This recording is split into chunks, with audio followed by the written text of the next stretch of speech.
大家好，我是王建国。咋样啊？都挺好的吗？挺好，挺好就行，挺好就行。希望我也能挺好啊，因为这是我在本季最后一场单口表演了。我对这场演出重视到什么程度，朋友们，我都没有下载《黑神话：悟空》。哎，就这个游戏也让我明白了什么叫信息茧房。就我以为这事儿这不天下皆知吗？但是有那不打游戏的人，那朋友真没听说过。我就没有玩嘛，我昨天就特别难受，我就在那哭喊，我说：“哎呀，我好想打黑悟空啊！”小鹿听完都急了，说：“王建国，虽然你是总编剧，可以不能这么对待付航吧？”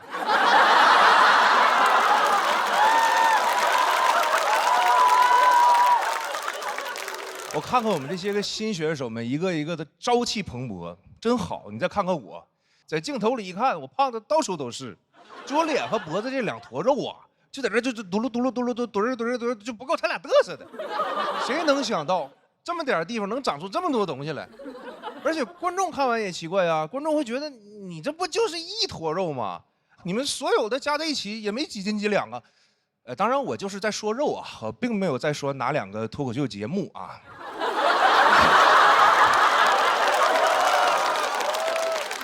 我太胖了，朋友们，我合计我要不就保养一下皮肤吧。我前两天买个面膜我就贴上了，贴完发现贴不全，就是只能盖住中间这一小块啊，感觉就是在脸上打了个补丁。我就想这个面膜这玩意儿的功效到底强不强啊？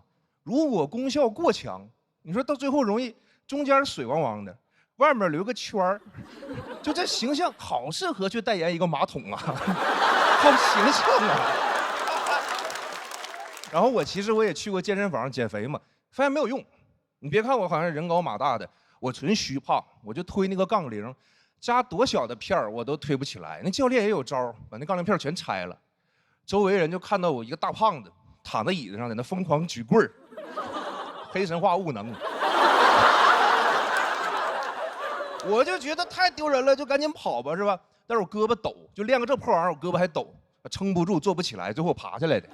旁边人还问他说：“你站起来呀，你爬什么呀？”我心想，你还在这说风凉话呢，还我爬什么？吃俺老猪一爬。真的，我感觉我这辈子净丢人现眼了。那天讲开放麦也是，就是连着讲了好几个梗都冷场了。我心想这不行啊，那没人笑哪行？没人笑，我得轻松化解呀。想到此处，我就立马掏出手机，我说：“我给大伙儿拍个合影吧，来茄子。”果然所有人都笑了，是吧？谁合影不笑啊？华为 Pura 70系列，超高速风驰闪拍，轻松捕捉每个瞬间，笑的时间再短也能捕捉到。真挺好的，我心理素质就特别差啊。我一般是不敢看 repo 的。我感觉现在这个评论太狠了，主要是啥呢？它能显示 IP， 这个就导致了，就哪怕只有3、5个人骂你，都能骂出一种狼烟四起的感觉，对吧？打开看，哎呀，有河南的朋友不喜欢我，啊，有陕西的朋友不喜欢我，哎，怎么北京的也不喜欢我？就有一种当年崇祯皇帝看奏折的感觉，对吧？打开一看，中原沦陷了，西北也没了，怎么京城都没了？多像是吧？崇祯最后吊死在眉山，骂我的帖子最后也没删。但是我们今天请来了一位狠人啊，他就经常能让骂他的人后悔自己评论没删。这位大哥在网上就挨个跟那 repo 吵架，吵完了呢还给人转发出来继续吵，还强烈推荐人家要好好去精神病院看一看。他就是北京六院民间代言人，宛平南路600号种草博主罗永浩老师。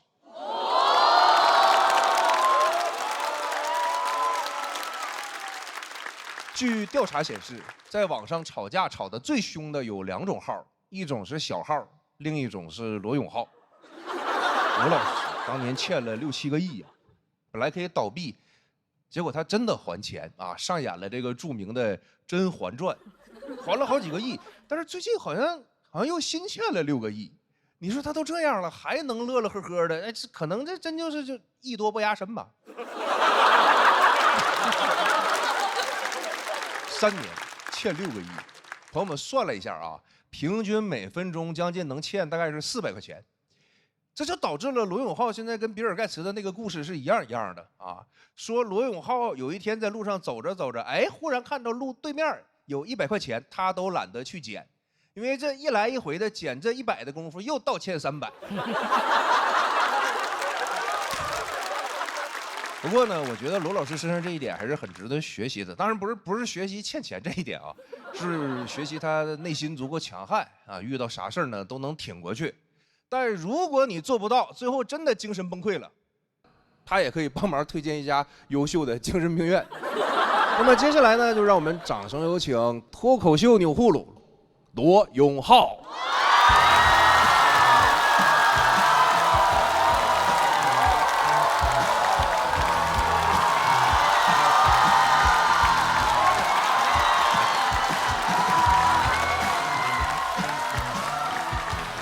好，大家好，我是《甄嬛传》的男一号罗永浩。《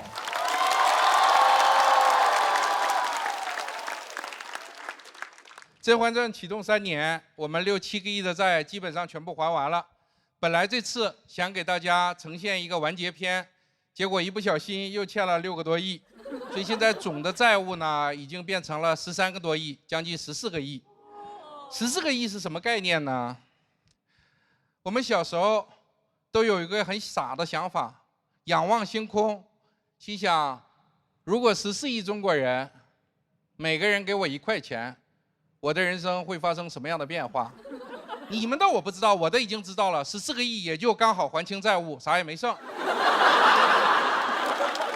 所以最近我经常仰望星空，又在想，如果14亿的中国人，每个人给我2块钱，那就彻底解决问题了。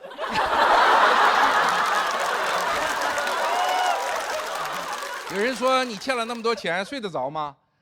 我经常也会失眠，但是我在床上睡不着的时候就数我的债务，1个亿、2个亿、3个亿，就睡着了，睡得特别香。早晨起来倍儿精神，伸个懒腰，推开窗户，哎呀，又是债务满满的一天。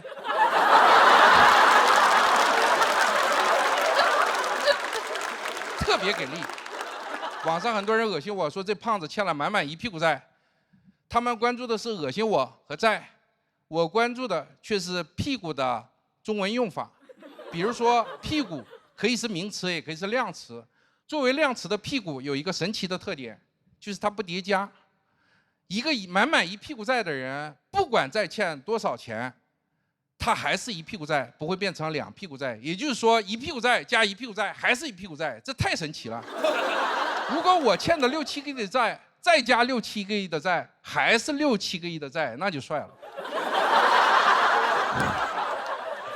我欠债以后呢，发现讨厌我的人特别开心。我一想，不行，我一定要出来高高兴兴讲脱口秀，让那些喜欢我的人也开心。这是我作为老一辈喜剧工作者一个崇高的理念，就是说，不管你喜欢我还是讨厌我，我都要让你开心，我都要强行给你送去欢乐。喜剧之王嘛。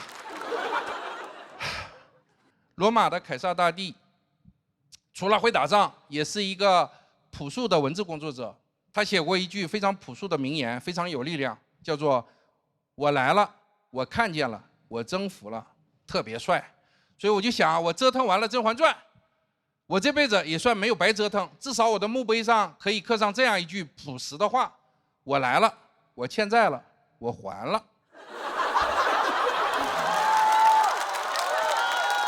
好，到现在为止，这13个多亿的总债务还了多少呢？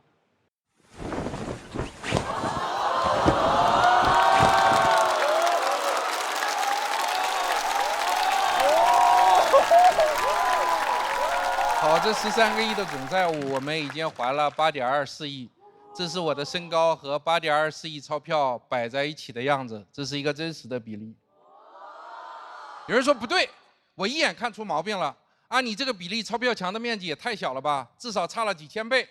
好，你说的非常对，这些钞票的摆放不是一张一张的，是一捆一捆的，所以这个图片里每一张钞票的背后都是34万块钱，不是100块钱。如果把这些钱平摊到地上，能铺满13个足球场。好，说到足球，我们就好好说说中国足球。好，我是开玩笑的啊，其实中国足球挺好的。我们做这个喷绘的时候，上海的打印店里都在传说那个叫罗永浩的疯了，因为还不上钱，他开始自己印了。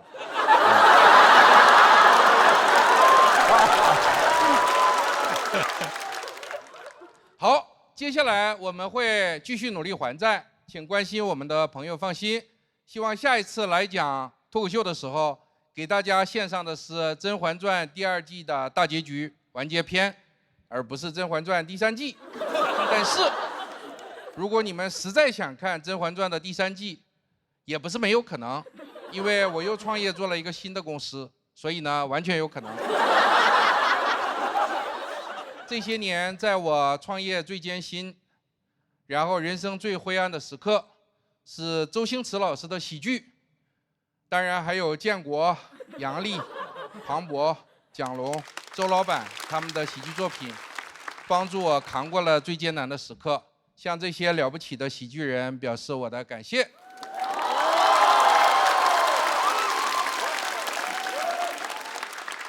好，最后我想说的是，喜剧的内核是悲剧，但人生的悲剧，终归还是要靠喜剧来化解的。好，谢谢大家。我是被误会成悲剧之王的喜剧演员罗永浩，谢谢大家。大家好，我是阎鹤祥。刚才那个蒋龙已经说了，本来呀，金牌那屋应该是6把椅子，就是说这个节目前面是有6块金牌的，然后为什么变成5个了呢？因为上一期我是全场垫底。你就看这节目有多激烈啊，从第一到最后。但我觉得这是好事儿，这有充分的证明咱们这个节目没有黑幕啊，因为我跟所有选手不一样，是因为我搭档就坐在评委席。没黑幕，真没黑幕。我用这个真人秀证明这个节目没有黑幕啊。下来我跟大林也聊，我说大林，你真得回来说说相声了啊，真的，你回忆一下咱俩的往事。对不对？你看看身边的我现在多水，我才是你的边水往事。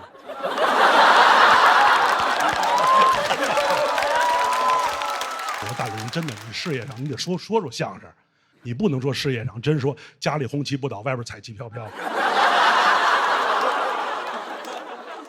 然后年初的时候呢，他经纪人就找我聊，他说有一档喜剧类综艺，你将和郭麒麟同时出现在舞台上。然后你用你们俩纯熟的相声曲艺技巧啊，在喜剧这个赛道上掀起一点水花来。我说喜剧类综艺，然后我们俩同时出现，这怎么着不跟相声沾点边啊？然后我到这一发现，我是选手，他是评委，这特像什么你知道吧？就是刚结束这个奥运会，10米跳台，双人10米跳台。我这都脱完了，我这都爬上去了，往这一站，动作都摆好了，我这一扭头，搭档没了。我说学逗唱360，接扣back，咵一下一猛子下去了，一起来一糊脸，他在这儿给我打分呢。分还不高。我为什么举跳水这例子呀？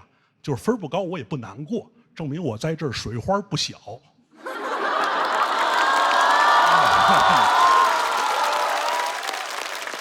哎呀，所以拜这个搭档不工作所赐，我今年也有了好多别的跨界的机会，啊，还参加了一档别的喜剧类综艺。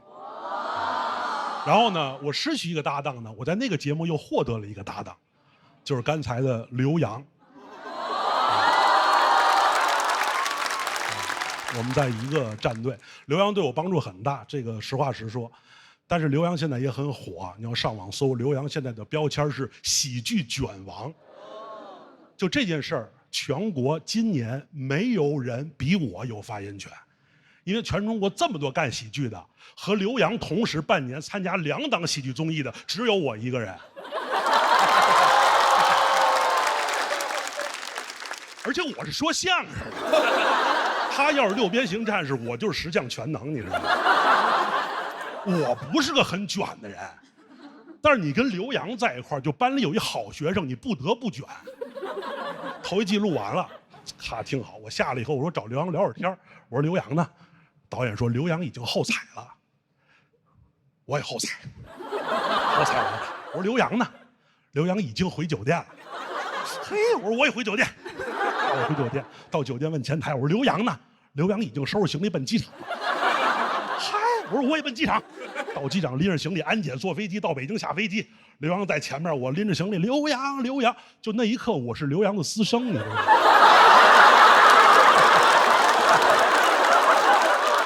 刘洋，刘洋。到机场取车，到那边创牌，下午创牌，晚上展演，都下来，我是累着呼哧带着。我说刘洋呢？刘洋去赶开放麦了。追3场开放麦都下来以后还没有刘洋，我说刘洋呢？刘洋回家看儿子去了。我是没儿子呀。我给刘洋播一视频，我说刘洋，你让我看看你儿子。刘洋说我儿子已经睡了。我说那你也给我看看，要不我睡不了。到这个阶段没办法，我就一直在寻找同温层，找共鸣。我们德云社来仨人，还一个上九七，还一朱鹤松。我头一期我就跟上九七、朱鹤松我们就聊，我说这节目里边只有咱们仨是说相声的，代表德云社，咱们得一块儿闯入决赛。头一轮完了，上九七、朱鹤松就淘汰了。第二轮我找傅首尔聊天，我说傅首尔，这里边只有咱俩是语言类的跨界演员，咱俩给携手走进决赛。然后第二轮傅首尔就淘汰了。第三轮我找梁岩聊，我说梁岩，这里边只有咱俩是40+的中年演员，咱俩给携手并进，然后梁岩就淘汰了。刚才我找刘洋聊天，我说刘洋，只有咱俩跨2个综艺。刘洋说你给我滚！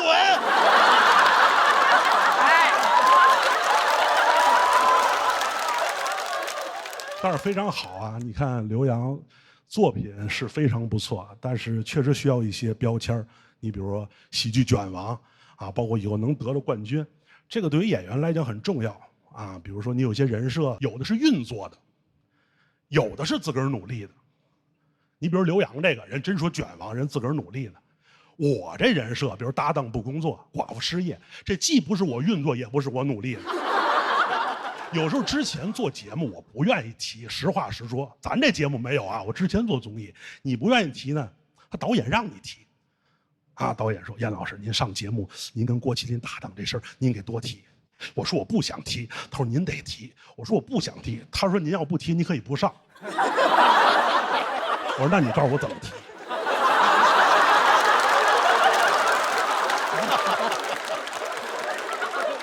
那怎么办呢？还有一类，你看，包括你有了这些所谓的一些标签跟人设以后吧，有的一些东西，它有时候不是你自个儿弄的，是有一些，比如说观众，包括舆论呢，有时候把你架到这位置上了。我给你举个例子啊，有一回我在北京，这跟郭麒麟没关系，我在北京一报刊亭啊买冰棍儿，我跟这个大爷说，我说您给我来一根冰棍儿，这大爷呢就给我认出来了，哎呦，你不是德云社那个阎鹤祥吗？老看你说相声说评书，哎呦特有学问啊，跟你师傅学的真好。你们那么多词儿怎么背下来的？是不是老得看书，老得学习呀？你们都是大学毕业吧？你要什么来的？我说我那个要一个财经周刊。人夸你半天，问你要什么？你说要一冰棍儿。你有了这些以后呢，有时候我们又会反向的要求自己，有时候也很累。还有一回我在北京，在一超市买吃的，我买一什么呢？我买一香蕉，买一个盒的一个酸奶，然后又买一矿泉水，我装一袋里呢。我坐公共汽车，我什么意思呢？我说在车站把这个东西吃完了呢，车一来我把这一扔，我就上车了。就在这车刚一来，我这东西吃完了要扔的时候，又来一我们的观众，哟，这不德云社的严老师吗？演员第一反应啊，垃圾没分类。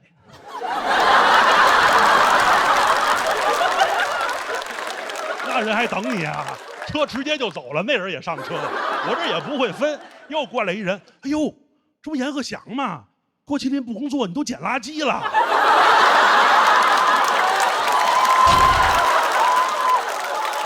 卖惨是不是？您立这人设干嘛呀？我说没有，我说我呀是因为一跟那个垃圾分类，我怕人家觉得我拿一财经周刊，我显得我有学问。刘洋呢就跟着我卷，我郭麒麟跟他跳水，我说我去你的吧！哎，Hello，大家好，我是陈数。我之前做过编剧，现在无业，然后不是很想上班，因为感觉上班太累了，每天醒了就工作，困了就喝咖啡工作，总是要往身体里加一些液体来让自己保持续航。有时候感觉我也不是年轻人，我是个汽车人，对吧？现在年轻人动不动，对吧？现在年轻人休息也不叫休息，对吧？叫充电。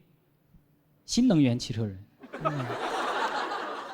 难怪现在年轻人动不动就燃起来了。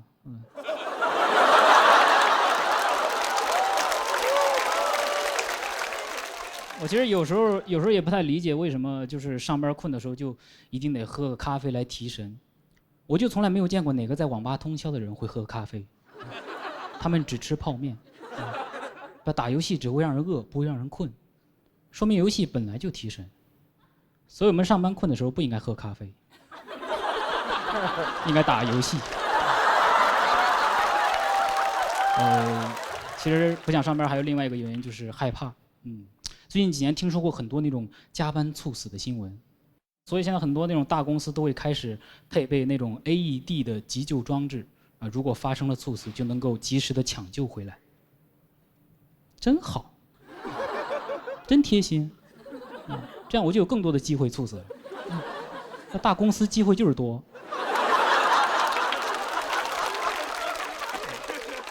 就让你猝的没有后顾之忧，对吧？想猝就能猝，猝完还能猝，对吧？这个措施可太奇怪了，就是他们想的办法不是怎么才能不猝死，而是猝死了怎么办，对吧？他们面对猝死的态度不是不要，而是别怕，把加班猝死，不解决加班，解决猝死。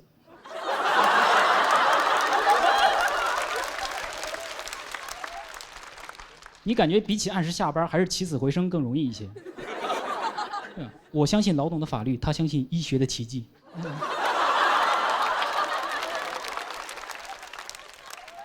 如果我入职一家公司，我看见了 AED， 那我就知道这个班是加定了，对吧？它不但不会减少，还会增加。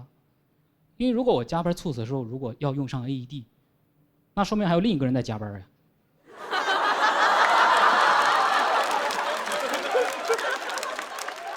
一个 AED 就赠送2个加班额度，猝死促销。2个人每天晚上就在那战战兢兢、面面相觑。今天咱俩谁是谁的爹呢？感觉现在睡眠就越来越少，对吧？甚至现在每年的3月21号还专门有一个世界睡眠日，来呼吁对睡眠的重视。你从这个日子就能看出来多么的迫切。3、2、1睡。我感觉世界睡眠日简直就是世界上最卑微的节日。它有一个活动叫做多睡1小时全球公益活动。多睡1小时，活动力度也太大了吧。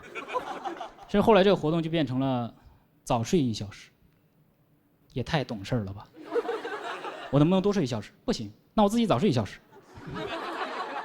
哇，这1小时都不帮我呼吁了，让我自己想办法早睡1小时。我觉得这是截然不同的概念，只有早上我晚起1个小时，我才觉得我多睡了1个小时。晚上早睡1个小时，我觉得我少玩了1个小时。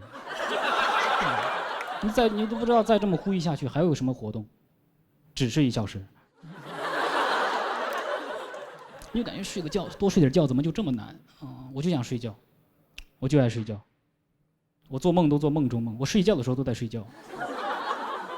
但是结果网上说，睡觉睡太多了，可能是嗜睡症，说我有病啊。我说这也能是一种病？那我能不能请病假呀？为什么没来？身体不舒服，困了，想挂号去酒店看看。对，这就是现在的评价体系啊！你每天睡得多，你有嗜睡症；你每天吃得多，你有暴食症；你每天动得多，你有多动症；你每天工作多，你有上进心。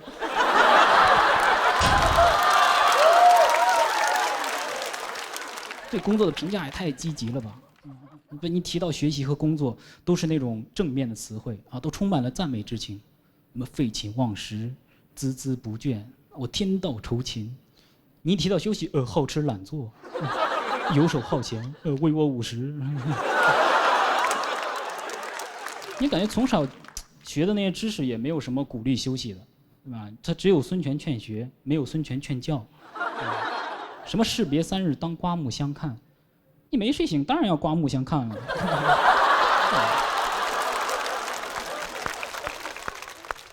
我听到最多的一个鼓励休息的词是劳逸结合，还得跟劳结合。啊，就不让我休息吧？你天天灌输这些牛马的思想啊，就不让我休息，就不让我休息，对吧？困了给我杯咖啡让我醒过来，对吧？猝死了给我个 AED 让我活过来。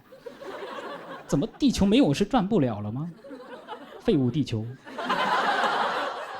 啊，你就这么一直想让我再生，完了，年轻人真成新能源了。来自你，谢大家。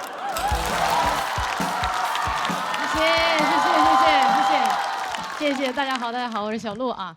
今年来录节目之前呢，我一个朋友建议我让我去打个瘦脸针，说把我这个腮帮子打掉啊，上镜更好看。但我心想，我又不是靠脸吃饭的，对吧？所以我就去了。反正也不靠脸，段子不好整，脸还不好整吗？不好整。我去到了那个搞脸的地方，跟那个医生说了我要打瘦脸针。说完之后，那个医生的反应啊，颠覆了我对一个医生严谨务实的认知。他当时看着我的脸，面露难色，说：“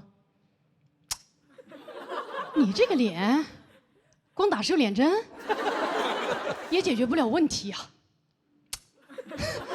人这辈子最怕从医生嘴里听到的话，应该就是，哎，普通人对着你，你会觉得你有病吧？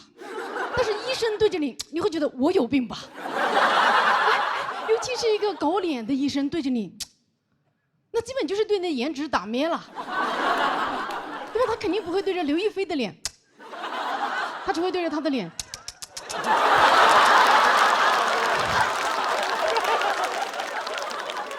接下来啊，那个医生就开始对着我的脸一顿指点，说：“你看，你的两颊本身就比较凹陷，打了瘦脸针，侧面就会更刮。你的颧骨，两颊必须做填充，填充完，山根也得垫，垫了。”山根，那你下巴就太短也。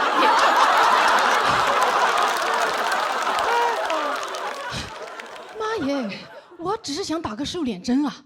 那天听完医生那一顿啧啧称丑，我甚至产生了一个冲动，想说，要不老娘今天就干一票大的。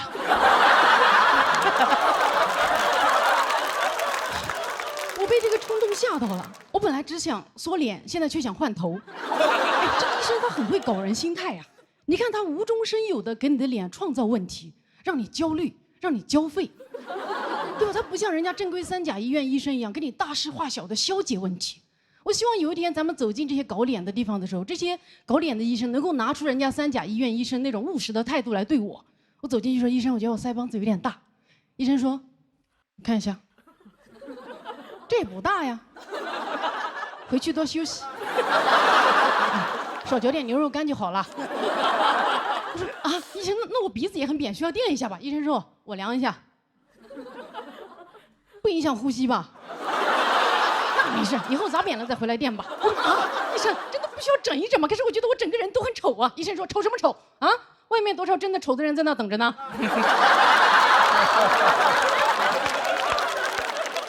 你这点小丑来浪费我的时间。你们现在年轻人就是上网上太多了，胡思乱想，实在不自信，给你开一个美颜滤镜吧。那天在医院啊，我真的是想了很多，我甚至想到作为一个脱口秀演员，我是不是有义务把腮留住？因为现在活跃在屏幕上的这些帅哥美女，都是那种一水儿的锥子脸，对吧？越来越单一的美，只有我们脱口秀演员还在坚持多元的丑。这份坚持很可贵啊。因为如果人类都去疯狂的磨骨削腮的话，就这么进化下去，总有一天人类就进化的失去自己的腮帮子了，那样人类会变得很脆弱的，因为我们遇到困难都没有办法咬紧牙关了。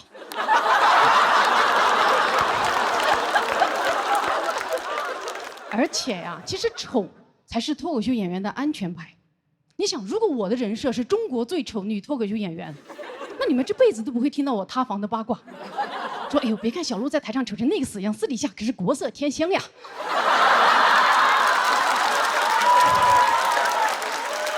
也太安全了啊！但是这个丑陋赛道呢也不好走，一是太挤，现在你们脑子里人满为患。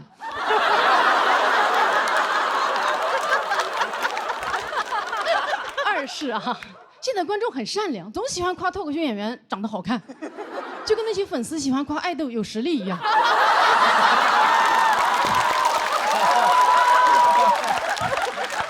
有时候我上台也会听到有观众嗷出一嗓子“姐姐好美”，哇，我真的是好局促。我心想，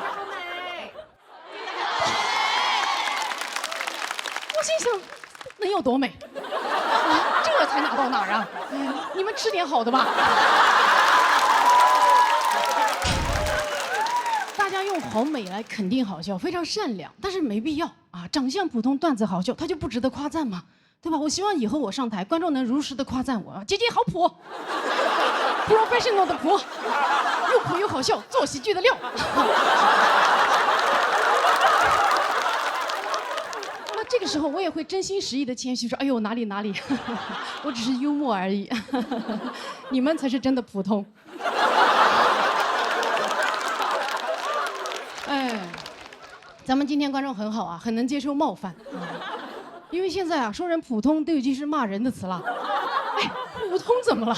对吧？这个世界不就是我们普通人的吗？啊，我觉得舞台上应该更多出现普通人的脸，影视文学作品应该更多的去书写普通人的故事。要拍就应该去拍什么小美人鱼、普少女战士。以后大家刷短视频，一点开那个电影解说都是注意看，这个女孩叫小普。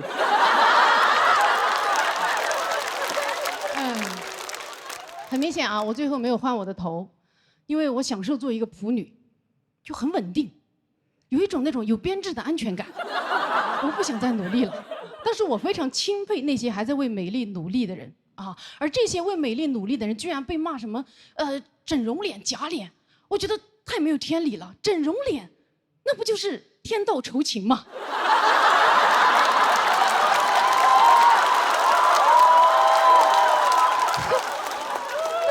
美那都是不劳而获呀，不劳而获有什么好夸赞的？啊，我觉得在颜值这块，真正应该被夸赞的就是那些从平平无奇的脸上平地抠饼、飞速重建的人了。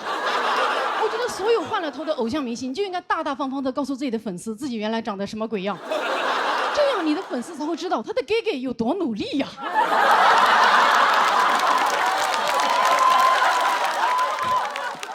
一旦有黑粉来攻击你的时候，你的粉丝就很有底气的亮出哥哥以前的丑照，跟对方对峙说：“你知道我们哥哥多不容易吗？哥哥刚出生的时候多丑啊，他鼻梁多塌呀 ，AKA 伏地魔。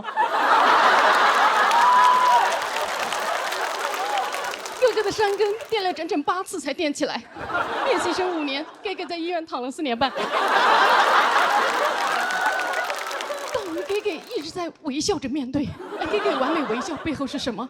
是32颗烤瓷牙，烤瓷牙多疼啊！我们的给给在疼的时候，甚至都没有办法咬紧牙关。好，谢谢大家。哎，什么？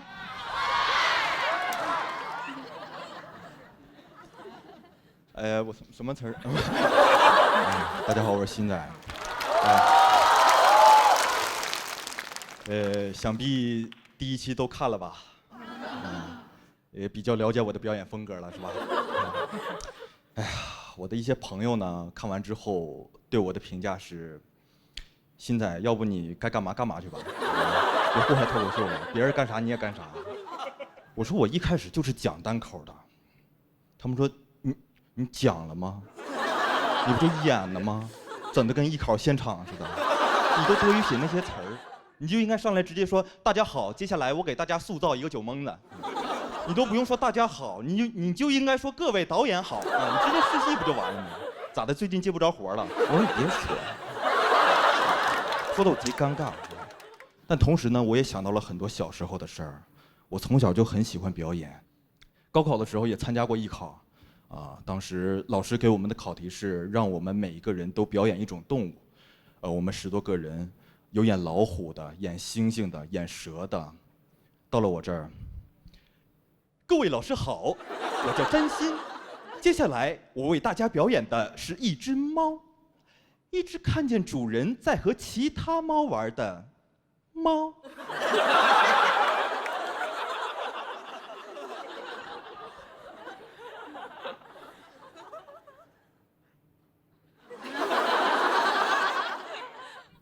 你看我干什么？玩的挺好的，你看我干什么？你过来干嘛？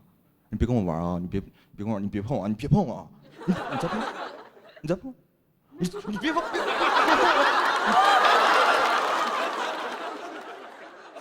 哎，你这人，你真是你老说让你演的是猫，不是东北傲娇老爷们儿。考试虽然没考上，但是现在就是兜兜转转也干了这行了，而且还接触到了很多新鲜的事儿，比如偶尔我会接到一些商务，商务大家应该都知道，就是拍广告什么的，但第一次我不知道，商务这个词对我来说只是一种车型。哎，鑫仔，我给你接了一个商务，我说不是应该商务来接我吗？很尴尬，这些尴尬都来自于我最近生活中的一些变化，但这都是小事儿啊。我最尴尬的一次，是有一个大哥他要跟我合照，有一天晚上我着急去一个快餐店，然后这大哥迎面走过来，看到我之后缓缓放慢了脚步。我知道大哥把我认出来了，我也知道他很有可能要我跟他合照。一般情况下我是不会拒绝的。因为一个陌生人，他只有喜欢你，他才会跟你打招呼、跟你合照，这对我来说是荣幸。但是那天我着急出门，我头没梳、脸没洗，我穿的也邋遢，我不希望这样的形象出现在别人的手机里。而且当时那件事真的对我很重要，我就赶紧加快了脚步，假装看向旁边，余光发现大哥已经跟上来了。我心想我该怎么办？待会儿说什么？鑫仔，我能跟你合照吗？我说不行啊。感觉像在耍小牌，我想那我就跟大哥解释清楚吧，但当时的理由，说实话，我有点说不出口。我总不能跟大哥说，我说，不好意思啊，大哥，你看我今天我睡了一天，刚睡醒，我醒了，我突然想起来今天是礼拜4，我要去的那个快餐店呢，他每个礼拜4都会办一些非常疯狂的活动。我就赶紧打开手机软件，我发现4个套餐已经售罄3个了，我赶紧点，发现这软件卡住了，他家软件确实不太好使啊，我就赶紧下楼买了，再晚2步别这个套餐也卖没了。我要这么说，大哥肯定会怀疑我的精神状态，而且这也太像一个1对1的商务口播了。我想我不行，我就编个理由吧，我就说朋友请我吃饭，那也不耽误拍照啊，我就说我去拍商务了，我谁大半夜的穿这样，正想着呢，大哥已经过来了。哎，是鑫仔吗？哎，能跟你合个照吗？我说对不起，我有一个商务宴请。大哥都懵了，他不知道自己耳朵听见了一个什么东西。我说鑫仔，你这说什么鬼话？什么是商务宴请？但是话已经说出口了，我也没有办法，我就商务宴请，大哥。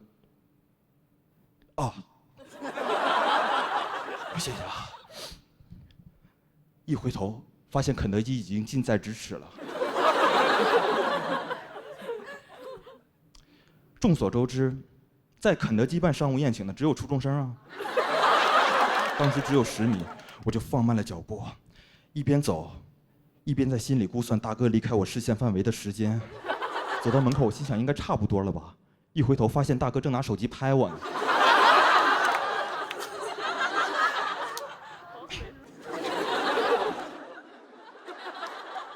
说实话，当时的我有很多种选择，我可以径直离开，但是我舍不得这个折扣。我也可以跟大哥说实话，我就让大哥把我当傻子，怎么了？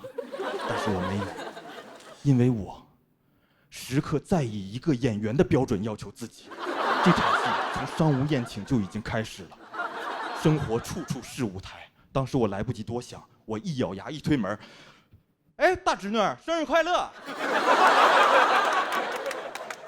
晚饭点的肯德基啊，被我硬控了1秒，不知道的以为原神出什么新活动了呢。所有人都不明所以，只有一个坐在门口的小孩，他说了一句话，声音震耳欲聋。他说：“你是新来吗？”我说：“你要合照吗？”说到这儿，谢谢大家，我是新仔。大家好，我叫唐香玉，今年30岁，单身，至今未婚。我讲了很多催婚的段子，为啥对这个事儿这么大情绪呢？因为我有一个很厉害的三姨，一直盯着我的婚姻问题。我三姨什么人呢？知名媒人，乡村丘比特，在我们当地说媒几10年，所到之处狗都没有落单的。巅峰时期，给村里的老赖都说上了媳妇儿，简直是功德无了。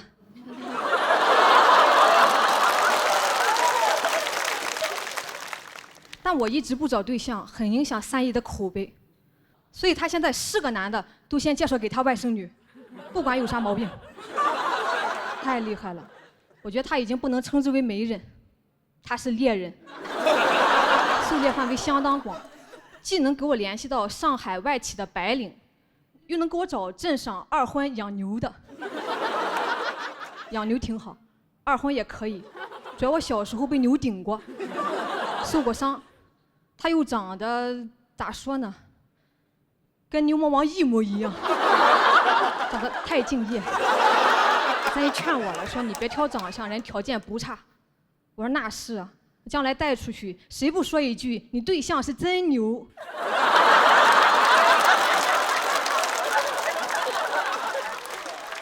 他说你管这些干啥？你要是跟了他，没别的，光牛肉都吃不完。我说就没别的了。你还是说点别的吧，我没有那么爱吃牛肉呀。三姨说那毛肚吃不吃？牛大哥其实人不错，聊了不到半个月，我就学会了养牛。我打听了一下，他老婆跟他离婚之后自己干也养牛，也就是说跟他有过情感纠葛的女人，都闯进了畜牧业。我突然有一个大胆的想法，我说比起婚姻，你可能更适合干培训。授人以牛也很牛，跟他比起来，白领哥的花样就多一些。我俩都在上海嘛，他一直说想约个饭，但迟迟定不下吃饭的地点。我寻思是不是怕花钱呀？那我来定也行。他说绝无此意，只想找一个能看到东方明珠的饭店。外企是讲究用东方明珠下饭。然后我们俩去了东方明珠旁边的海底捞。完全看不到东方明珠。吃着吃着，他突然说要对他父母好，他父母都没吃过海底捞，这孝心也太突然了。旁边的服务员都不敢动了。完了，我也没有服务过我的父母，当时就要买火车票回老家给父母洗脚，做美甲。我也不知道说啥，我说那咋办？那让你父母来一起吃。他说父母都在老家呢，没有来过上海，越说越伤心。最后发誓一定要带父母看一次东方明珠。眼看要哭了，我赶紧安慰他，我说这个事儿也不能怪你，主要责任在东方明珠。他在上海这么多年了，都没想过让你父母来看看。长个大高个子，一点人事儿不干啊！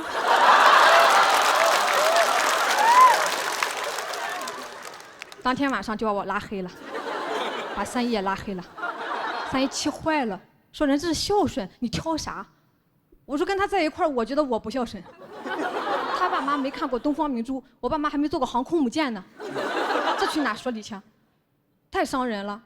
好不容易有一个男人愿意把心掏给我，居然是孝心。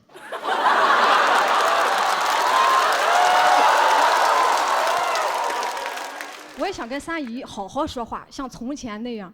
但现在2句话就能扯到这些事儿上。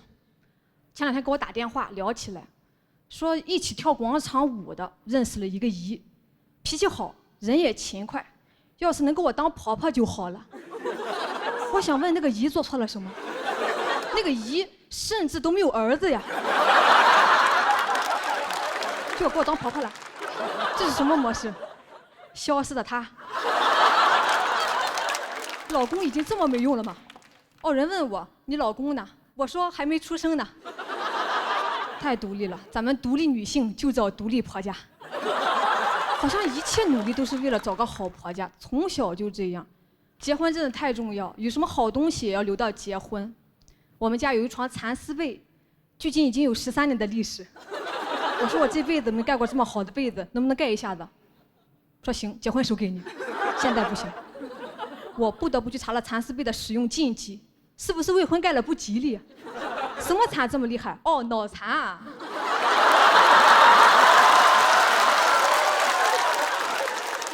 我讲这些哦，也有人问我3姨会不会生气。其实我在我短视频里已经讲过很多次了，她就是不往心里去，就是不跟我断绝关系。我今天借这个机会也想跟3姨说，为了你的事业，我真的尽力了，但我也要搞事业。我知道你也是怕我一个人过得不好嘛，但你还记得吗？我会养牛，我能把牛养好，也能把自己养好。好，谢谢大家，谢谢。大家好，我是门枪，大家好。哎，有点后悔来这个节目，有点后悔，因为我感觉就是被节目组忽悠了，你知道吧？当时导演找到我，他说：“哎，门枪，你来，这个比赛在上海录，你是上海人，你有优势，你主场作战。我到这里来了，一看，就我一个上海人。哎，这哪里是主场作战？这最多就只能是主场做客。”我还问导演说：“我说导演，我用沪语讲段子来塞不啦？”导演说：“啥意思？”我觉得没有人数优势倒也算了，至少有个地理优势吧。这个节目在杨浦区录，我家住在奉贤区。你们知道杨浦离奉贤有多远吗？我每天早上从奉贤打车北上，要2个小时。我出门碰到邻居，我说我去杨浦上个班，他说：“哎呦，去上海出差来了。”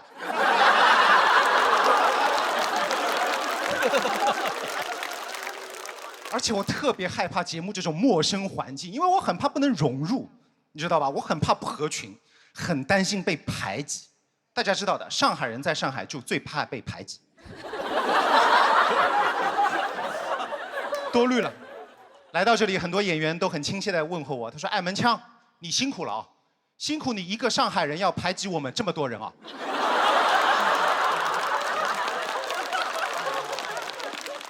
我就非常要小心翼翼地去融入五湖四海。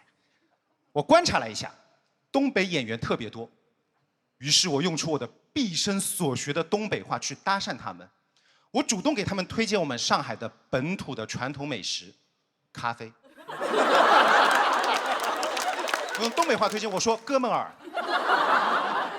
这咖啡老好了，哐哐炫啊炫！啥喝了睡不着了啊？你就是没喝到位，再整点，再整点，透一透。”我现在在这个节目有个昵称“咖啡蒙子”，我知道这把稳了。有昵称说明表示亲切，融入成功，手拿把掐。不单录节目，我感觉我这一辈子一生都是在为了合群而如履薄冰。我当时刚毕业实习，去外企实习，我也很难融入，因为我发现同事们都会讲一些我很难理解的散装英文。我实习第1天就听到2个同事在茶水间聊八卦，我给你们学一下。Well， 侬晓得不啦？Jonathan， 当爸爸喽，儿子昨天出生了，儿子3100G。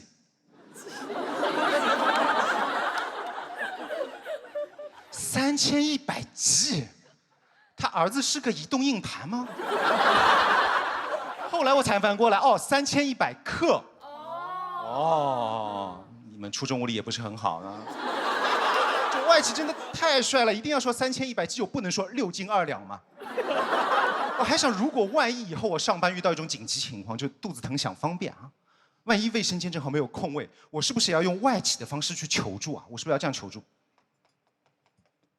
？Dear，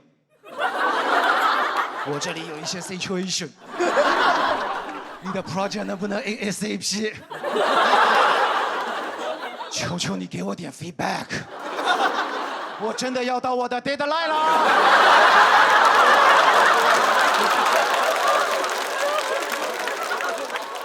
平时上班和同事话也说不到一块儿，饭也吃不到一块儿，得被迫合群。到了周末我就不一样了，可以自由拼。肯德基周末疯狂拼 Crazy Weekend 拼，29.9选3个老北京鸡肉卷配1个甜品蛋挞，这么多，而且跟外企的说话方式一样，都是中外双拼。上班在 office 拼累了，周末就来 KFC 拼。合群这件事情真的对我来说太 important， 因为我从小家教就很重视合群这一块嘛。我是一个上海人，但是大家知道上海人也会分很多种，有很多种分法的。我是所有上海人中最正宗的一种，我有一半苏北血统。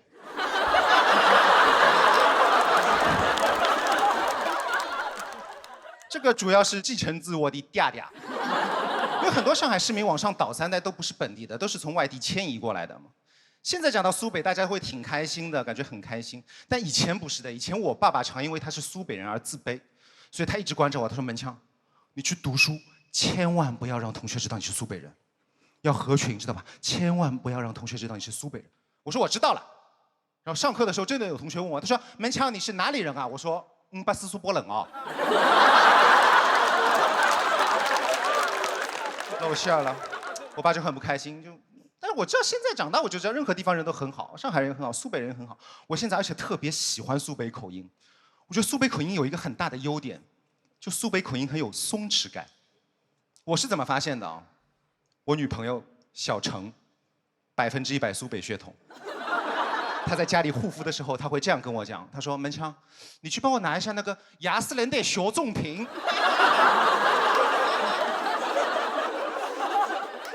雅诗兰黛，哎，雅诗兰黛听起来不贵了，朋友们，20块钱1瓶。过一会儿，他可以刷短视频，现在很多短视频都炫富的，他刷，他说：“哎呦，什么时候我也能住进汤臣1瓶啊？”到汤臣1瓶我还听得懂哦，毕竟我50%苏北血统。出门时候他跟我讲那个，我实在听不懂。他说：“门枪，你去帮我拿一下那个可可。”我说：“什么可可？是口罩吗？还是奶茶吗？”他说：“不是的，是那个香水 Chanel 可可 No.5。”当他如此气定神闲地说出以上这些话，老实讲，我被迷住了，我也被治愈了，你知道吧？他那种完全不在乎、完全做自己的那种态度，怪 so amazing。就我发现，原来小心翼翼的合群，就不如开心的自己做自己嘛。用自己的声音讲自己最想讲的，我也觉得这是这个话筒的意义，这个麦克风的意义。所以就爱咋咋地，祝大家的段子都嘎嘣脆，祝大家所有的人的表演都令人5迷3道，贼咔咔炸场。我今天舞台的时间也到 deadline 了，谢谢大家收看。大家好，我是杨丽。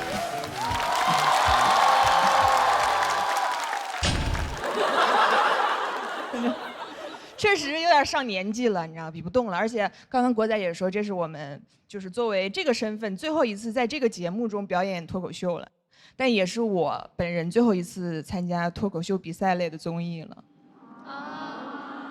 不用啊，你知道，你仔细想，其实没有排掉几个节目，因为我接下来要去全力准备我的个人专场的巡演了。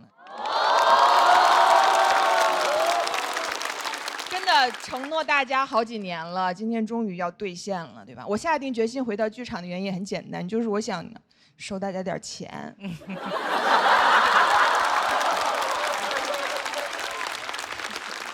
这是不太好听，但是实话啊。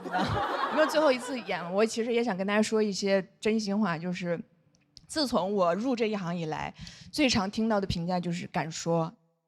每一次就会有人就来跟我说：“你怎么这么厉害，这么敢说？”我真的很无奈，因为我知道我不是敢说，我只是不知道这些东西不能说。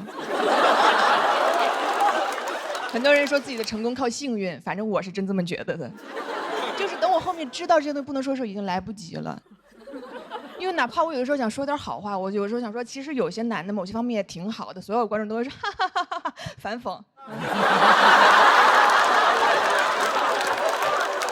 你知道？敢说是大家对我最大的误会。我原来不承认，只是因为那样显得比较酷一点。其实我一点都不敢说，我可怂了。没有那种吗？我从小就特别不能理解别人说的一句话，就是不要在背后说别人坏话。我想说啊，那要当面说吗？不敢。我同学说，那你要是考虑一下，就不说别人坏话呢？我说啊，我做不到。这就是我的问题，就是我不光怂，我还特别睿智。我唯一敢说别人坏话的只有2个地方，一个是背后，一个是台上。我也不知道为什么，就是这个舞台对我来说就像有种魔力一样，就是我一上来我就觉得好安全，我什么都可以说，没关系，我甚至可以信口雌黄，就像被谁附了体一样，可能是罗永浩吧。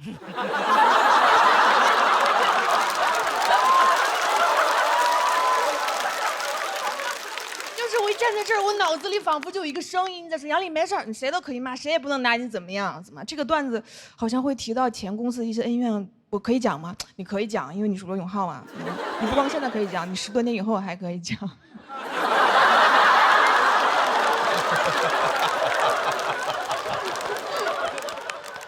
但我很喜欢这种生活，然后就导致我在台上的形象就确实显得比较有攻击性。然后有很多认识我的朋友就给我出主意，说你杨丽这样对你不好，你应该想办法多多展示你生活中的样子，你知道？我就开始了上各种综艺，所以别的艺人都是。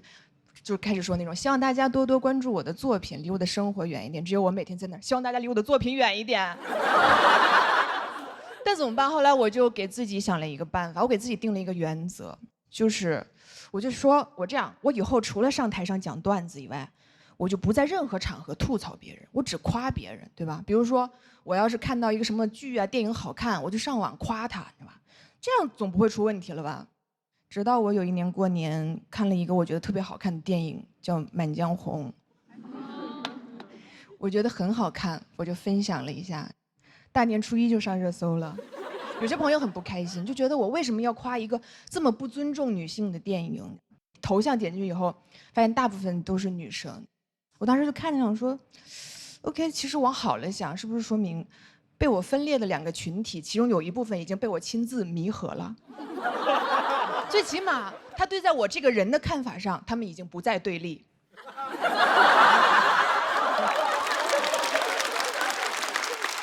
你们也知道害怕是不是？你知道这是我第一次就是被女生骂，所以我就看得很仔细。我不得不说，用词确实比之前的一些群体要文明许多。真的，兄弟们，真的，这个我得批评你们一下了。其实不用脏话也是可以骂人的，你知道吗？就是他们只是表达了一下自己的失望，就说杨丽你太让我失望了。那这个电影前面有几个笑话那么不尊重女性，你为什么要夸这个电影？你是杨丽呀，难道你听不出来吗？我说，我肯定听不出来呀，因为我是杨丽呀。我要是会觉得一个笑话能侮辱到人的话，那我这几年在台上是干啥呢？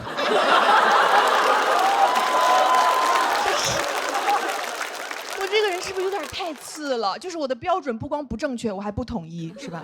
那我这个素质，我还上什么节目？我就上网就可以了。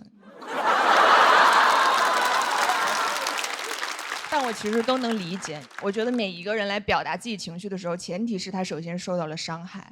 就我也很矛盾，然后我就觉得可能是因为我这个性格，就是已经不适合在这个时候做一个脱口秀演员了。我现在敏感度太低了。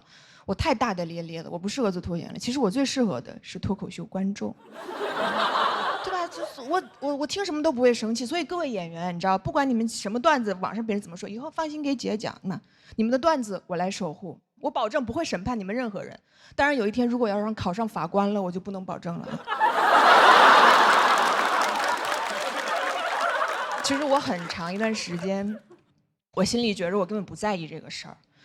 我直到我在这个节目开始做总编剧以后，会有女演员来问我说：“丽姐，你觉得我这个段子要讲吗？”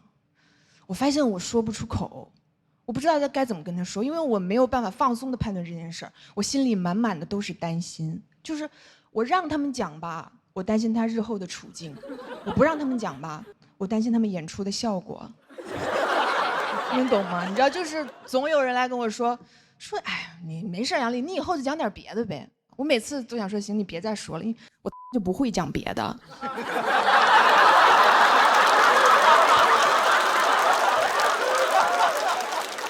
让每一个人的创作都是由于他的生活经验构成的。当你要回避你的生活经验的时候，你是没有办法创作的。我能擅长一条赛道，我已经很优秀了。难道我非得要完美，我才能站在这儿吗？反正我以后就也不来了。我就替我后面有可能会跟我面临同样的处境的朋友们说一句，跟大家说一句，就是我们以后就讲这个了。如果你真的觉得冒犯的话，你就去干点别的呗。谢谢大家，我是杨丽。大家好，我是王骗。大家好，我是一个女演员啊，看得出来哈。上节目了，现在百度上都能搜到我了。昨天我妈给我发了个截图，上面写着王悦，喜剧之王单口季选手，性别男。别人上节目是痛失艺名，我痛失性别。我上初中的时候就已经长得有这么壮了，所以在学校里面老是被别人当成男孩用。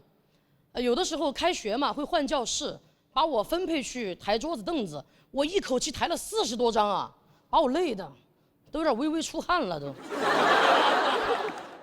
我一转头，我看3个男孩去领新书，抬着同一摞书，还要在那儿1、2接。我们整层楼的女生都疯了，全部站在那个走廊里面，快看呐，快看，他们好帅啊，他们抬得好稳啊。我都心想，我说怎么这么轻易就能得到这么多的称赞？当男的好好啊。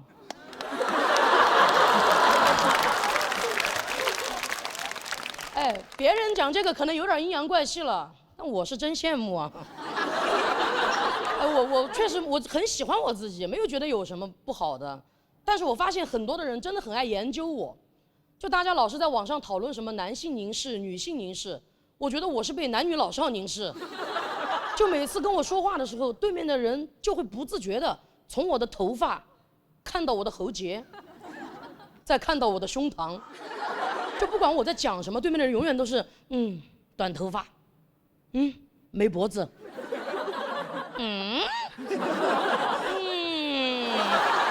而且我每次还要站在那儿等他们研究完我才能走，你知道吗？这很尴尬。但我觉得这个世界上啊，最见过世面的就是卖卫生巾柜台那儿的那个阿姨。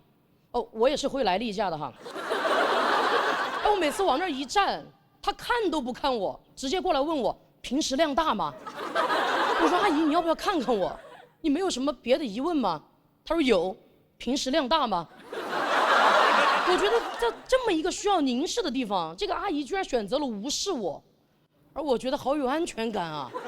我真的很想一直就待在那个柜台里面，但我想了一下，还是要鼓起勇气往外面走一走。我不可能这辈子只买卫生巾吧？我量也没那么大。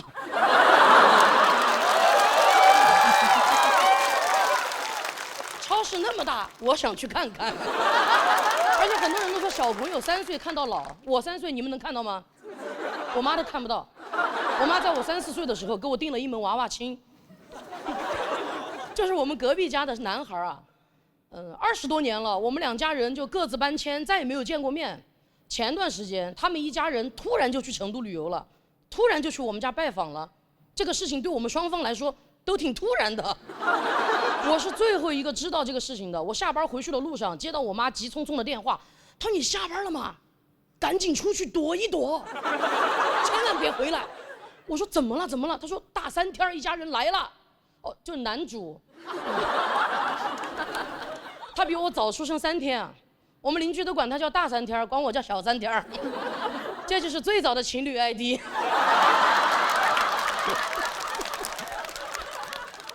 大3天，多么远古的一个称呼啊！我甚至已经想不起来这个人长什么样子了。当我脑子里面蹦出来一句话“逃跑吧，新娘”，我就真的躲了。但我越躲越生气，我觉得当时订这个娃娃亲，明明是2家人一起订的，为什么现在让我一个人来面对这份无法面对？我要让他也无地自容，我就回去了。当我站在我们家门口的时候，其实我心里很紧张，我就一直在问自己怎么办，怎么办？但我很清楚的知道，只要我推开这扇门，问这个问题的就是他们一家人了。但我推开门的一瞬间，我才发现，原来尴尬使人忙碌。我妈噌的就从沙发上弹起来了，开始在家里面扫地。我其实一眼就在人群里面看到大3天了，已经没有我印象里的模样了，干净的寸头，宽厚的肩膀，跟老子长得一模一样。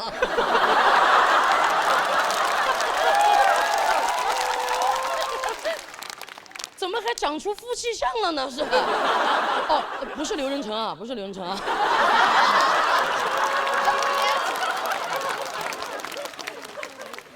我们俩四目相对，他也很尴尬。他说：“呵呵。”我说：“我一转头，我妈扫到厨房里去了。大三天的爸爸也很尴尬，还是我先开口打的招呼。我说：“叔叔阿姨好。”他爸爸在那儿听这个，好。我们这次来呀，主要是来旅游的。他们那天来的时候提了水果，提了牛奶，就是没有提这门娃娃亲啊。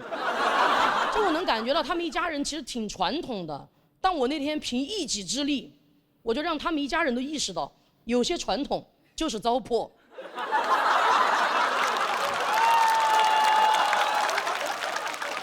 但话说回来，他们一家人走了过后，其实我心里还是有点难受的。我就去问我妈妈，我说你为什么下意识的就会让我躲起来？我是什么见不得人的东西吗？是？你在家里面扫的都有静电了，我们俩头发在那儿立着。但我妈给我的回答其实挺戳我的。她说我虽然不想你伤害到别人，但是我更不想别人伤害到你。哦，那一下我就觉得，原来卖卫生巾的阿姨她通过看不见来尊重我。我妈妈通过躲起来来保护我，但是我更喜欢站在舞台上让大家看见我。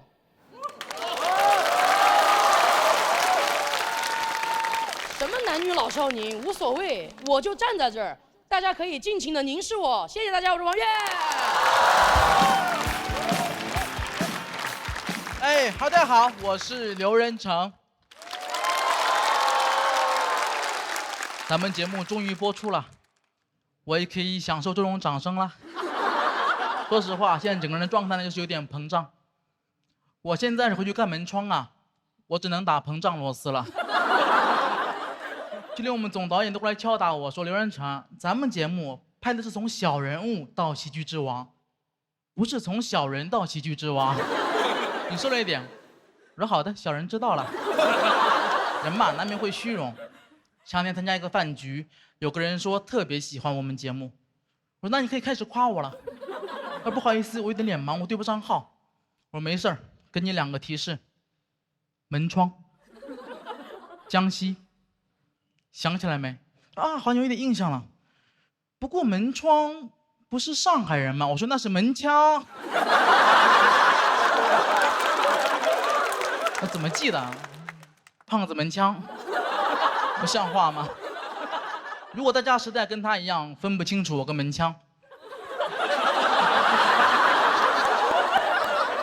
也太难分不清楚了吧？给大家一个口诀，用来认我们节目的人：胖子门窗，瘦子门腔，猴子复航，疯子刘洋。我不复航，你是疯子，我不服。真的没人在乎我的名字，我去网上搜 report， 大家都说胖子门窗讲得不错，我感觉我还挺有带货的天赋的。就我们圈内上一个这么有影响力的产品，还是锤子手机。而且您不得不说，胖子门窗跟锤子手机风格非常统一，互换一下都没问题。锤子门窗，胖子手机。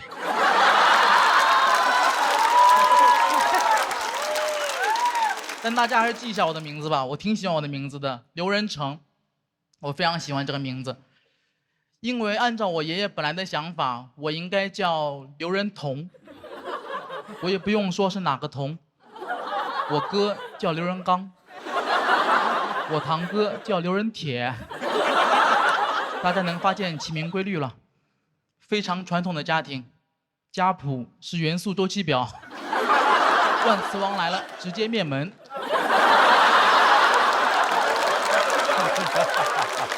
我这辈啊，我有7、8个哥哥，所以轮到我的时候，表上的字儿已经不多了，不叫刘仁彤，就得有放射性了。那我也是早出生100年，我妈刘夫人可能比居里夫人更早发现镭元素。我上轮节目表现非常好啊，同场演员给了我高度评价，说看我演出有种看国外顶级单口演员的感觉了。没有字幕根本听不懂，讲的不是很好，一直在吃字吃螺丝什么的。说实话，整个人很沮丧。我觉得我说话不清楚，可能跟方言有关。我们江西话真的很难听懂。比如我现在说一句，大家可以听一下，尝试理解一下。要是两不等个就我瓜懂。好，没有人理解。翻译一下，这句话的意思是：你们要是听不懂，可以给我鼓下掌。这就是上海，讲苏北话你们哄堂大笑，讲英语你们疯狂鼓掌，我讲我的安义县方言你们也可以理解，毕竟比起安义县，旧金山离上海更近一点。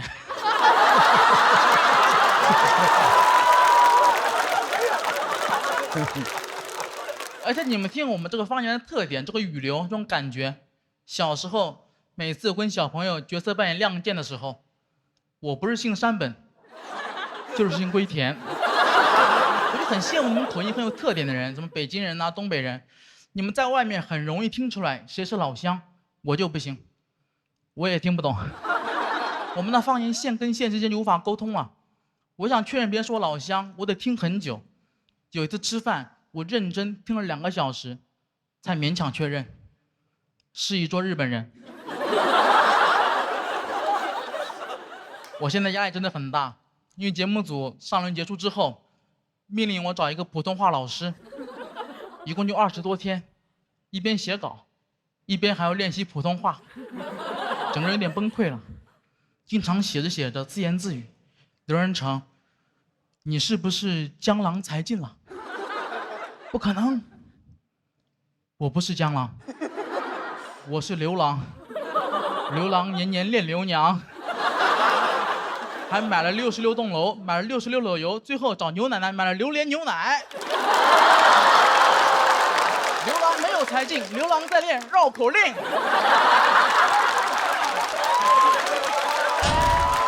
老师还让我去看那个电影，叫《国王的演讲》。你们看过那部电影吗？看过。讲的是一个国王通过不断努力克服自己口吃的故事。我越看越生气。那这个国王也太窝囊了。你都是国王了，你怎么还要努力呢？你用你手里的权力呀，你制定规则呀。我要是能当国王，我第一步我就取消前后鼻音，我根本分不清。以后这个国家就不允许说话太清楚了，对国王没 respect。德云社老师，对不起了，你们说话太清楚了。以后再发现你们被灌口，就得惩罚你们了，也不摘字了，把你们后鼻音都给摘了。岳云鹏、阎鹤贤、郭德纲。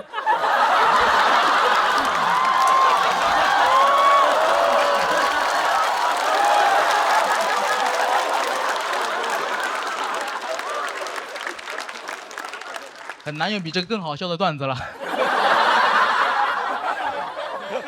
郭老师听了千万不要生气啊！你回去帮我跟郭老师解释一下，我相信他一定会原谅我的，因为他善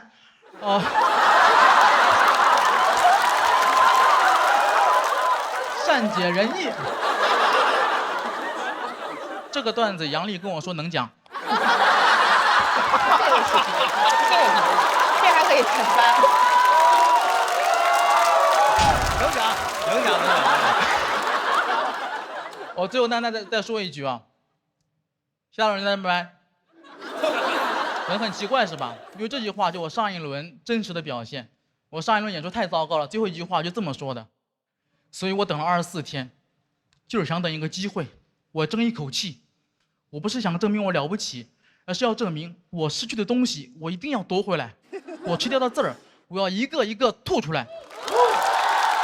其他大友人拜拜。谢谢大家，我是刘成，再见，拜拜。Hello，大家好，我是小北。耶，开心，朋友们开心，录节目有工作了，朋友们。去年很长时间我都是在家待业的状态，有一阵儿带不动的时候，想搞副业，想这个直播带货挺赚钱的啊，是不是可以改变一下命运什么的？狠狠搞了3个月，想着狠狠赚一把，朋友们，3个月挣了2000多块钱。我发现啊，这个脱口秀观众啊，很难在脱口秀演员这儿消费，他们唯一想消费的就是我。经常在我这儿出梗，你知道吧？经常问他说：“小北，那个，请问你这个链接里面的漱口水可以做可乐鸡翅吗？”我说：“这个可乐鸡翅可能有点费劲，要不要你尝试一下做一下漱口水鸡？”这。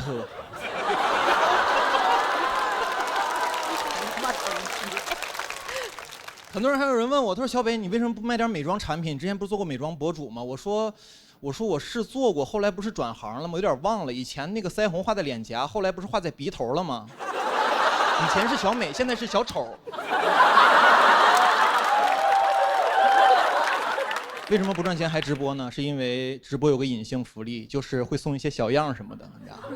那些东西用着用着呢，就有点恐怖了，一下子把我的生活品质拉上来了。很多东西我都不用啊，比如说漱口水，我平常都用自来水漱口。后来用着用着，我发现离不开这些东西了，你知道？我最开始直播的初衷是什么呢？就是给观众们挖一个消费陷阱，后来自己跳进去了。因为我知道一个道理，就是由奢入俭难，朋友们，很多事情你体验之后呢，就很容易习惯。尤其是这2年啊，上了节目之后呢，偶尔会做一下那种头等舱什么的，基本都是客户定的。第一次做的时候就客户定了，但我不知道他给我定了头等舱，我背个小书包就去安检去了，走的是那个经济舱那个队，你知道吧？然后当时还特别怕飞机餐难吃，特意吃了碗和府捞面。我说我已经是个小男子汉了，一定要照顾好自己，吃得饱饱的上飞机。然后登机的时候排的也是那种经济舱队，然后当时工作人员给我看，他说：“先生看一下那个登机的码。”我给他看了一眼，他看完之后，然后一抬头看着我，两眼放光，感觉眼神里面就4个字：与民同乐。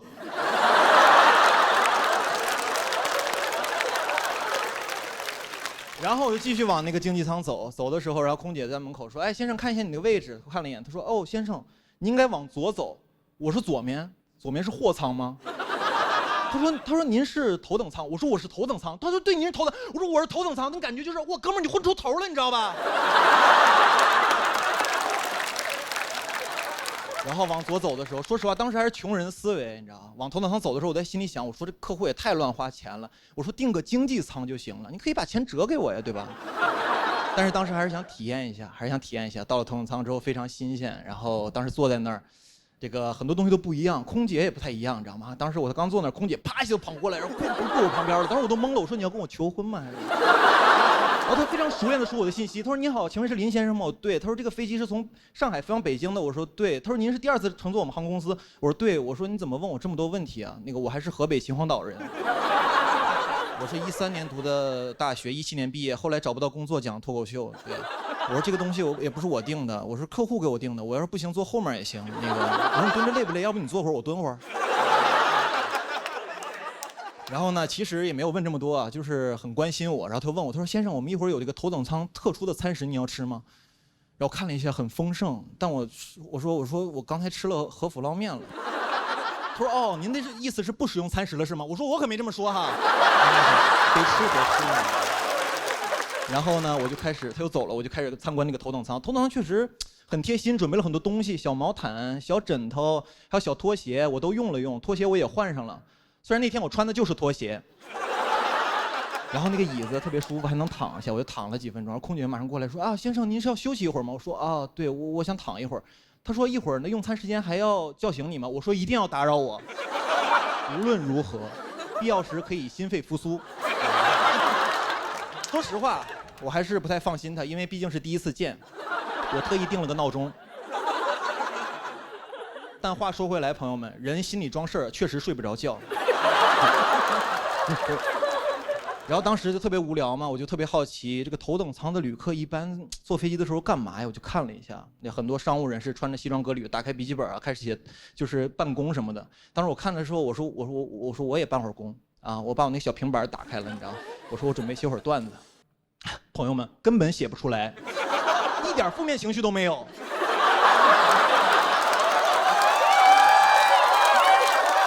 太开心了，甚至想写日记。今天我终于明白了一个道理，为什么有些脱口秀演员挣钱之后就变得不好笑了。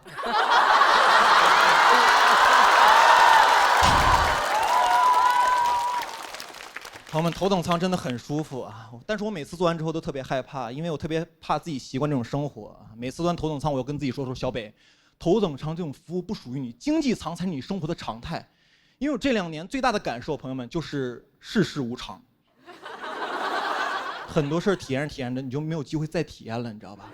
那种生活对我来说很不踏实啊！我踏实的还是每次回到我老家河北的时候，然后出火车站打个出租车，一上去你就问师傅，你说师傅，那个天太热，能给我开会空调吗？他说空调不要钱呀。我说舒服了，这才是我生活的常态。然后我跟他说，师傅，我去哪个小区？他说怎么走啊？我说我也不太清楚。他说你有导航吗？我说师傅，你为啥不导航啊？他说我手机导航的话，怎么刷短视频呢？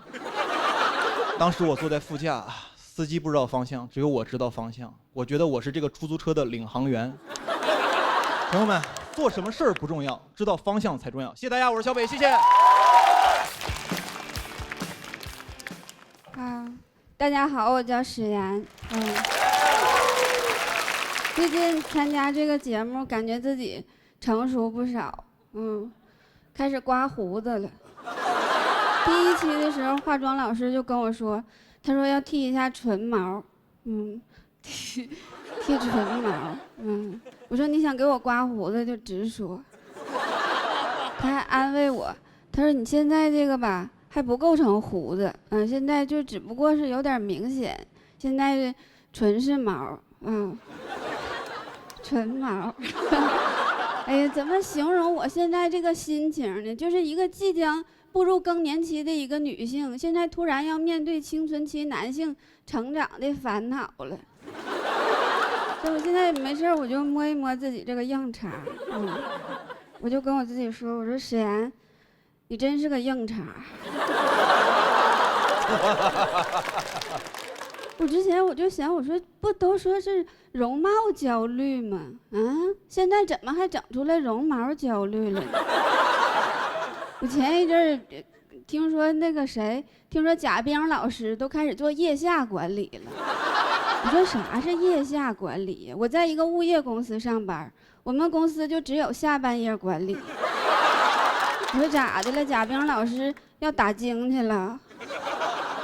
其实我主要的焦虑主要还是来自于孩子，因为我自己身高也不是很高，我就特别担心孩子这个身高遗传我，所以我之前看了一个说法，说小孩这个生长激素的分泌在每天晚上10点的时候开始分泌，所以每天晚上9点我准时开始焦虑，只要看见外边谁家灯闭了，我就说完了，今天晚上人家孩子肯定比我们家这个先分泌生长激素了，我都不知道他们家有没有孩子。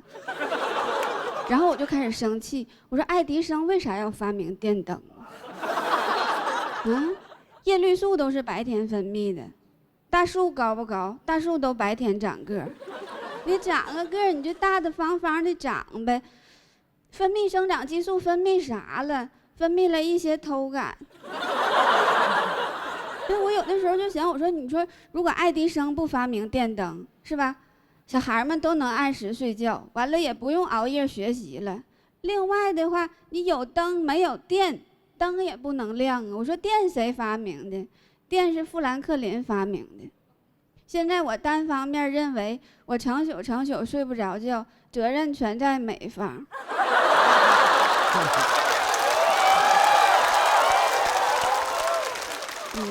想着想着，这一宿就过去了，完了天就快亮了，别人家的灯又开始亮了。我说看见没，人家又开始给孩子做营养早餐了，分泌一宿生长激素，完了早上还给孩子补充营养，那他们孩子个儿不得蹭蹭长啊？然后我儿子也醒了，他说他饿了，我说孩子，你自己买个面包吧，妈妈昨天晚上太焦虑了，妈妈一宿都没睡觉。妈昨天晚上给小区做腋下管理来的。他说妈妈，你焦虑，你不睡觉，你倒是给我做口饭吃啊。这个就是我目前自己的这个状态，就是我忙着内耗呢。真的表面看起来其实什么都不在乎，但是其实内心早就已经崩溃了，因为即使你说出来，也根本就没有人能理解。跟你说个事儿，昨天晚上我跟2个灯干起来了，现在我捅自己的刀，让别人无处下刀。我觉得人就是这样，就是只要我遍体鳞伤了，那别人的刀他就没有地方了。我这个地方押韵押的有点慌张了，显得我的创作有点肮脏了。其实按照这个达尔文的进化论，咱们肯定是越来越好的，但是现在为啥就越来越不快乐了呢？咱们能不能不这么焦虑？就是科学家，你除了研究进化论，能不能再研究点退化论？真的，就是有的时候有一些方面的退化，其实也是一种进化。你再不开心的时候，咱们就可以以退为进，是吧？退。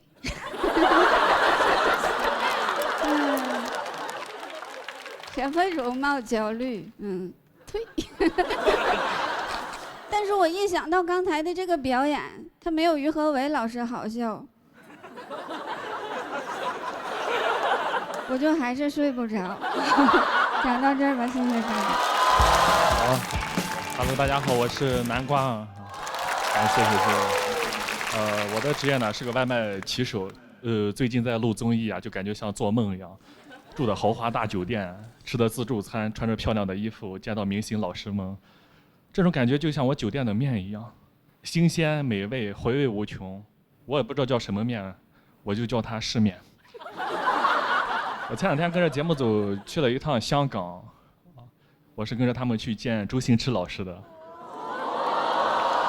我见了自己的偶像，跟他聊天，最后合了影，发了朋友圈。我说来见偶像了，我朋友圈都炸了。我朋友圈平时根本就没人理我，没有人点赞的。那天给我点了189个点赞，还有78个评论。我初中的时候，语文老师那时候老说我，你一天不好好学习，烂泥扶不上墙，你肯定完蛋了。那天给我评论，你就是老师的骄傲呀！我真的很开心。星爷他一直都是我的偶像，我从小特别喜欢他，他的电影一直激励着我。我特别喜欢他电影里面那些小人物，我就看进去了。我现在一直都是小人物。今年5月份，导演给我打电话说：“恭喜南瓜，恭喜你成功入选这个《喜剧之王》这个综艺，而且偷偷告诉你，这个节目有周星驰参与。”我当时开心，我跳了起来。我见到真的见到他，那我见到他，星爷一定会喜欢我这种小人物的。那我今年要起飞了呀！但当时还有2袋外卖没送。顾客还打电话过来催我，说实话，我当时已经开心的已经开始胡言乱语了。我说你的外卖我吃了。我们录制第1赛段是小组赛，我在庞博老师组，我们组队员很给力，拿了小组第1。当时公布呀，第1名就是去香港见周星驰。我当时大家都很开心兴奋的，我当时晚上我兴奋到失眠。我白天送外卖的时候满脑子都想着见星爷，见星爷，星爷喜欢我，他让我演男主角。那我以后该不会就是艺人了吧？这是不是我最后几天送外卖了？我那2天送外卖，我电瓶车都不敢乱停了。有一次电动车乱停，保安让我挪一下，就赶紧挪走了。不好意思，我们艺人最在的就是不能随意占用公共资源。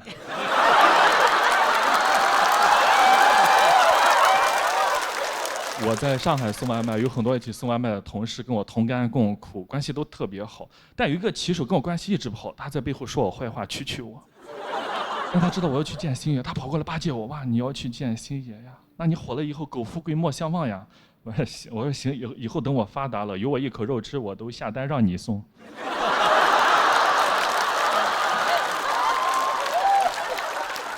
我要见星爷，我知道他一直在香港，他说的是粤语对吧？那我就练粤语，我有空就练，说2句的。我甚至送外卖都不说祝你生活愉快了，我说的是祝你好，祝你生活愉快。而且有一些顾客啊，经常会让我们帮忙丢门口的一些垃圾啊，其实一般挺抗拒的，没有时间去做这些事情。但你现在让我丢的话，我都会说没问题呀，我丢。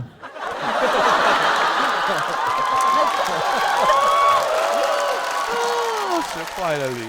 我知道他的偶像是李小璐，我甚至买了双截棍，我想给他表现一下，我练了，但双截棍特别的难，我练了一会在我头上来好几下，但我觉得是值得的。我甚至见他之前，我专门去理发店理了个发型，这个就是理的，还可以吧？因为我之前都是理的光头，就是我自己有个推子，我自己给自己刮，就自己给自己刮的话，后面看不到镜子，刮起来就难刮一点，所以我以前就叫自己难刮。什么破绽？当时坐在飞机上特别的激动，我要去见星爷了。然后导演组说你用那个手机记录一下这个心情，我当时特别激动的，但是我压抑，我拿手机哇，飞机上300多个人呀，哇，你们也都是去香港的吗？那你们去香港是干什么的呢？你们应该都不知道，我是去见周星驰的。我当时太假了，去了之后大家都很激动，都很开心，付航也去了，他开心的像个猴一样。他给星爷说：“星爷你好，我叫付航。”他们观众都说我是猴。星爷乐了，星爷特别喜欢他。这时候有个德云社的老师朱鹤松老师也去了，他就对着星爷打快板呀。德云社的基本功扎实对吧？这快板打的是真精彩，打的我这双截棍是拿不出来了。因为确实昨天机场安检被没收了。我说没事没事，到我这儿，我到我这儿我嘴都颤抖，见到自由我说星爷你好，我很难刮哈。星爷说你还是说普通话吧。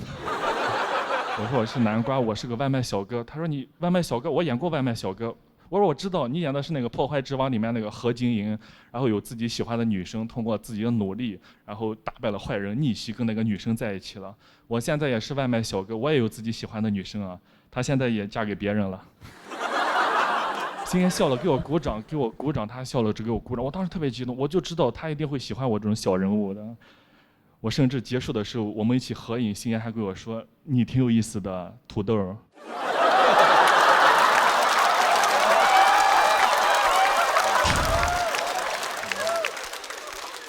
但已经很开心，已经梦想成真了。就是见到偶像，他给我的那种力量跟激励是非常巨大的。我感觉有了一股力量，回来之后感觉跟其他演员不一样了。我跟他们在酒店聊天，他们就说上完综艺以后要去做自媒体，以后要去做什么播客，有的做什么专场巡演，对吧？我说我以后要去影视圈，我要做喜剧之王，我努力做喜剧之王，加油！这个时候有个演员在点外卖，因为我们酒店在郊区，他就不停地加价，是吧？我就30、50、100加的，我怎么知道的？我手机开始震动了。我说那你们先聊吧，我出去一下。这个外卖还是要送的，对吧？毕竟我觉得喜剧之王呀，还是要从小人物做起啊。好，谢谢大家，谢谢。大家好，我叫翟亚宁，大家好，大家好。我上回呢，我讲的是那个甜甜的偶像剧啊，这回咱就讲点这个甜品。朋友们，咱平时爱不爱吃甜品？我这个人就有甜品羞耻，就是怎么事呢？就他那个名字，我感觉越来越起得越怪了。我最讨厌的就是那种什么吃蛋糕啊、喝下午茶那种甜品店，真的朋友们，为什么？就那菜单上每一个汉字我都认识，拼起来我根本不知道那是啥。我印象很深刻，我第一次陪一个女生去那种店，一进门我就跟服务员说你好，我就不看菜单了，您直接给我推荐就行。他说好，先生，我们今天下午茶主打的是那个法式浓情舒芙蕾配芒果雪媚娘加巴洛纳。我说那你把菜单拿来，我再找找。真的朋友们，当时边翻菜单都挠头啊！什么叫大理石蛋糕啊？那玩意儿硌不硌牙呀？拿破仑蛋糕，他不打仗呢吗？我一看98块钱一块，差点我都跟他一起滑铁卢了都没。但人服务员对我很热情，他说：“先生，哎，咱们这外国蛋糕都是有典故印译过来的，你可以细细的再品一品啊。”我就信了，接着翻菜单，接着品，看着一个蛋糕名字特别吸引我，叫可可巴纳纳。可可巴纳纳，什么典故啊？这是？叠叠一叠叠啊！真的，我带着无比的好奇，朋友们奔底下看，有一行英文，我 Coco Banana。当时有点来气了，我就问那个服务员说：“小姐姐你好，哎，咱们巧克力香蕉这5个中国汉字，直接打印出来放上就不行，就必须得叫可可巴纳纳，显着你有 international style。”我就很生气啊！我想了想，我就问他，我说：“那咱们这儿有没有那个叫斯威特格林比音糕的？给我来一块。”他说：“先生点什么？”我说：“甜绿豆糕啊 ，Sweet Green Bean Cake 啊。”我就特别讨厌那种做作的人，朋友们，就这是吃的呀，咱再讲讲喝的。因为我发现奶茶、咖啡这东西现在变得越来越怪，就这个名字。我记得我最早喝奶茶、咖啡很简单，就是什么原味啊、特浓啊、香芋、巧克力。作为一个男人，读这3个名词没有任何心理压力。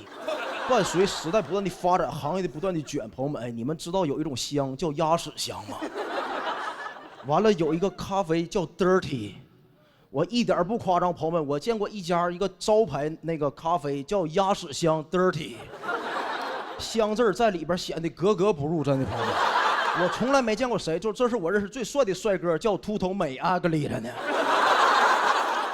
还有哎，朋友们，我遇到最狠一个 dirty 叫什么开心鬼 dirty。